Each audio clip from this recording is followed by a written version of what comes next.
Assalamualaikum warahmatullahi wabarakatuh. Selamat siang Bapak Aziz yang terhormat dan teman-teman yang saya cintai.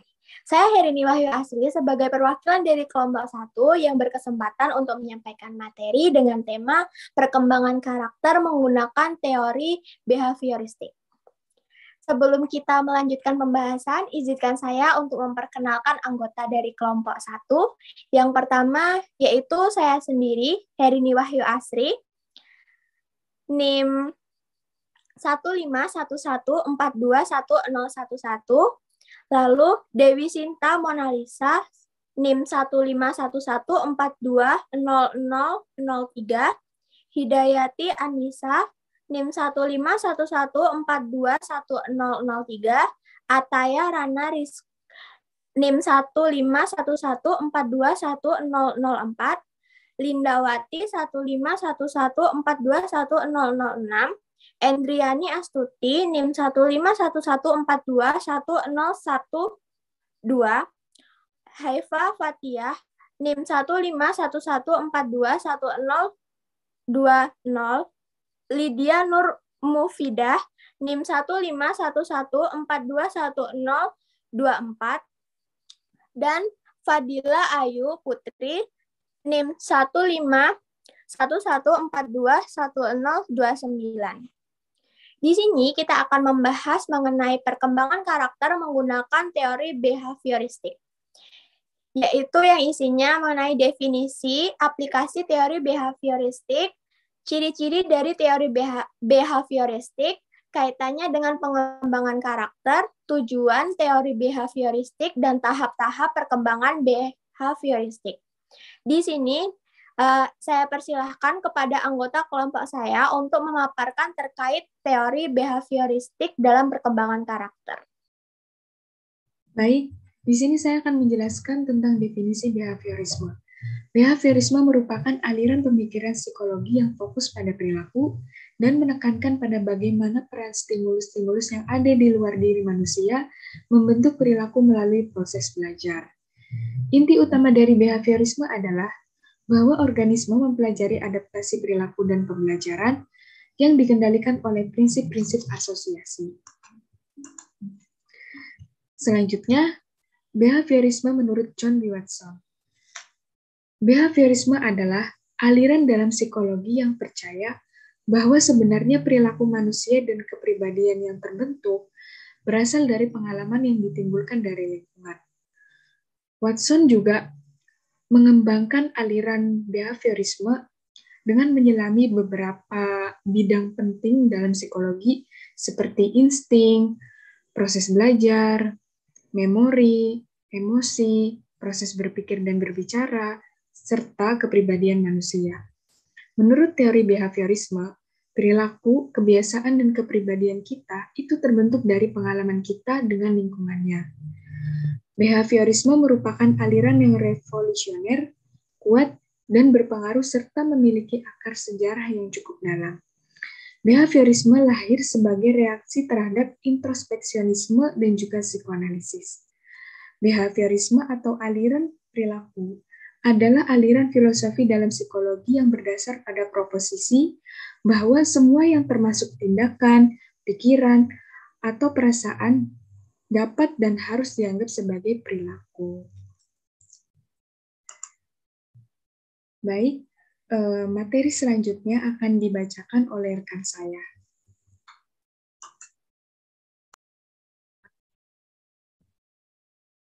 Baiklah, di sini saya Hidayati Anissa akan melanjutkan penjelasan mengenai definisi behaviorisme yang sebelumnya telah dijelaskan oleh teman saya Haifa.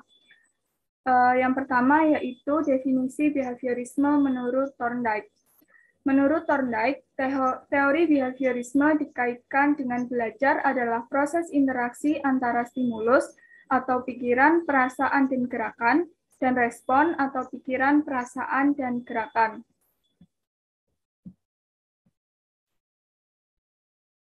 Dan selanjutnya, definisi behaviorisme menurut Ivan Pavlov.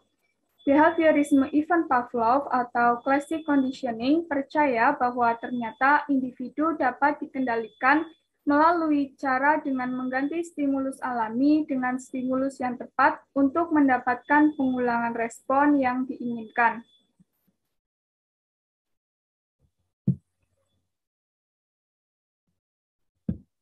Yang selanjutnya, definisi behaviorisme yaitu neo-behaviorisme dan sosio-behaviorisme. Yang pertama, definisi neo-behaviorisme.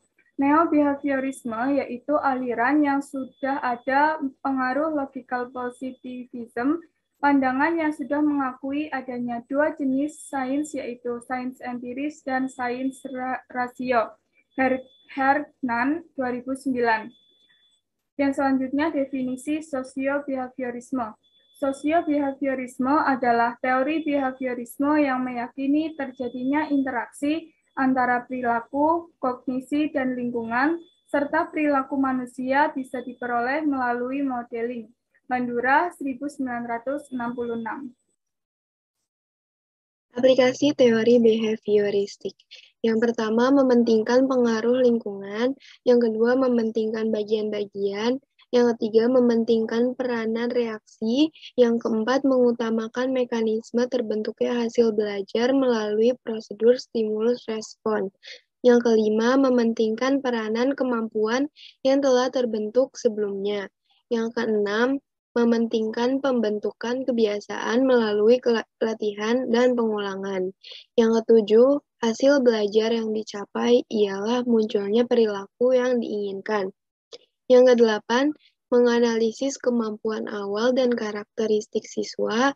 Dan yang kesembilan, merencanakan materi pembelajaran yang akan dibelajarkan. Ciri-ciri teori behavioristik. Yang pertama, aliran ini mempelajari perbuatan manusia bukan dari kesadarannya, melainkan mengamati perbuatan dan tingkah laku yang berdasarkan kenyataan. Pengalaman-pengalaman batin dikesampingkan serta gerak-gerak pada badan yang dipelajari. Yang kedua, segala perbuatan dikembalikan kepada refleks. Behaviorisme mencari unsur-unsur yang paling sederhana, yakni perbuatan-perbuatan bukan kesadaran yang dinamakan refleks. Yang ketiga, behaviorisme berpendapat bahwa pada waktu dilahirkan semua orang adalah sama. Menurut behaviorisme, pendidikan adalah maha kuasa. Manusia hanya makhluk yang berkembang karena kebiasaan-kebiasaan, dan pendidikan dapat dipengaruhi refleks keinginan hati. Kaitan behavioristik dan pengembangan karakter. Teori belajar behavioristik yaitu teori belajar yang menekankan terhadap perubahan perilaku siswa. Seseorang telah dianggap belajar apabila mampu menunjukkan perubahan tingkah laku. Pandangan behavioristik mengakui pentingnya masukan atau input yang berupa stimulus dan keluaran atau output yang berupa respon.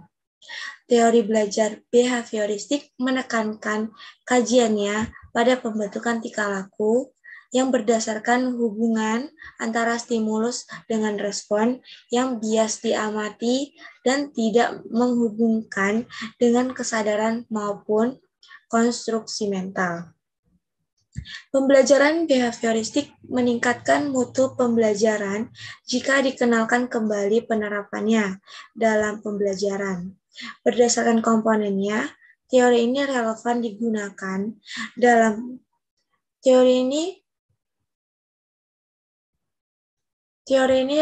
digunakan dalam pembelajaran sekarang ini.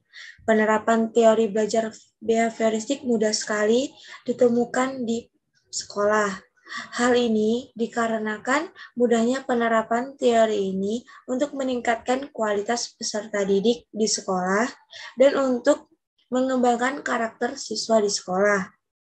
Para ahli behaviorisme berpendapat bahwa belajar adalah perubahan tingkah laku sebagai hasil dari pengalaman. Belajar merupakan akibat adanya interaksi antara stimulus S dengan respon R. Dalam belajar, yang penting adalah adanya input berupa stimulus dan output yang berupa respon. Baik, di sini saya akan melanjutkan presentasi yang telah dimulai oleh teman saya, yakni tentang kaitan behavioristik dengan pengembangan karakter. Menurut ahlian behavioristik, belajar pada hakikatnya adalah hubungan antara stimulus dan respons. Oleh karena itu, teori ini juga dinamakan teori stimulus respons. Teori behavioristik dengan model hubungan stimulus responsnya mendudukan siswa yang belajar sebagai individu yang pasif. Respons atau perilaku tertentu dengan menggunakan metode latihan dan pembiasaan dalam berperilaku. Munculnya perilaku akan semakin kuat bila diberikan penguatan dan akan menghilang bila dikenai hukuman. Dari pengertian di atas, dapat disimpulkan bahwa teori belajar behavioristik merupakan suatu teori psikologi yang berfokus pada perilaku nyata dan terkait dengan hubungan stimulus-respons. Selanjutnya, teori behavioristik melihat semua tingkah laku manusia dapat ditelusuri dari bentuk refleks. Dalam psikologi, teori belajar behavioristik disebut juga dengan teori pembelajaran yang didasarkan dengan tingkah laku yang diperoleh dari pengkondisian lingkungan. Pengkondisian terjadi melalui interaksi dengan lingkungan. Menurut Ahmadi, teori belajar behavioristik mempunyai ciri-ciri, yaitu sebagai berikut. Pertama, aliran ini mempelajari perbuatan manusia bukan dari kesadarannya, melainkan mengamati perbuatan dan tingkah laku yang berdasarkan kenyataan. Selanjutnya, sebagai konsekuensi teori ini, guru yang menggunakan paradigma behaviorisme akan menyusun bahan pelajaran dalam bentuk yang sudah siap, sehingga tujuan pembelajaran yang harus dikuasai siswa disampaikan secara utuh oleh guru. Dalam mengembangkan karakter siswa di dalam kelas, yaitu dengan memberikan latihan-latihan soal, dan kemudian siswa akan mengerjakan dengan sesuai kemampuannya. Dengan begitu, sedikit demi sedikit, proses pengembangannya akan berkembang menjadi karakter yang bisa mengerjakan tugas yang diberikan. Guru tidak banyak memberi ceramah, tetapi instruksi singkat yang diikuti contoh-contoh baik dilakukan sendiri maupun melalui simulasi. Bahan pelajaran disusun secara hierarki dari yang sederhana sampai pada yang kompleks. Sekian dari saya, selanjutnya akan dilanjutkan oleh teman saya. Tujuan pembelajaran. Pembelajaran berorientasi pada hasil yang dapat diukur dan juga diamati. Kesalahan harus segera diperbaiki. Pengulangan dan juga latihan digunakan agar perilaku yang diinginkan dapat menjadi kebiasaan. Hasil yang diharapkan dari penerapan teori behavioristik ini adalah terbentuknya suatu perilaku yang diinginkan. Perilaku yang diinginkan nantinya akan mendapat penguatan positif, dan perilaku yang kurang sesuai nantinya akan mendapat penghargaan negatif.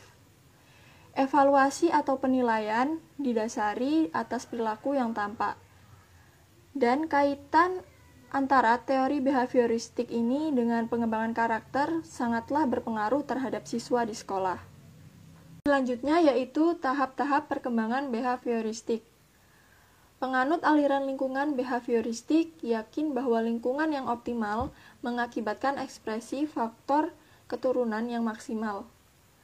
Proses perkembangan itu berlangsung secara bertahap dalam arti, yang pertama, bahwa perubahan yang terjadi bersifat maju, meningkat, mendalam, atau meluas secara kualitatif maupun kuantitatif. Yang kedua, bahwa perubahan yang terjadi antar bagian dan fungsi organisme itu terdapat interdependensi sebagai kesatuan integral yang harmonis. Kemudian, bahwa perubahan pada bagian atau fungsi organisme itu berlangsung secara beraturan dan tidak kebetulan dan meloncat-loncat. Terakhir, mengenai kesimpulan, dalam teori behaviorisme pengembangan karakter, behaviorisme mendominasi psikologi pembelajaran selama paruh pertama abad ke-20.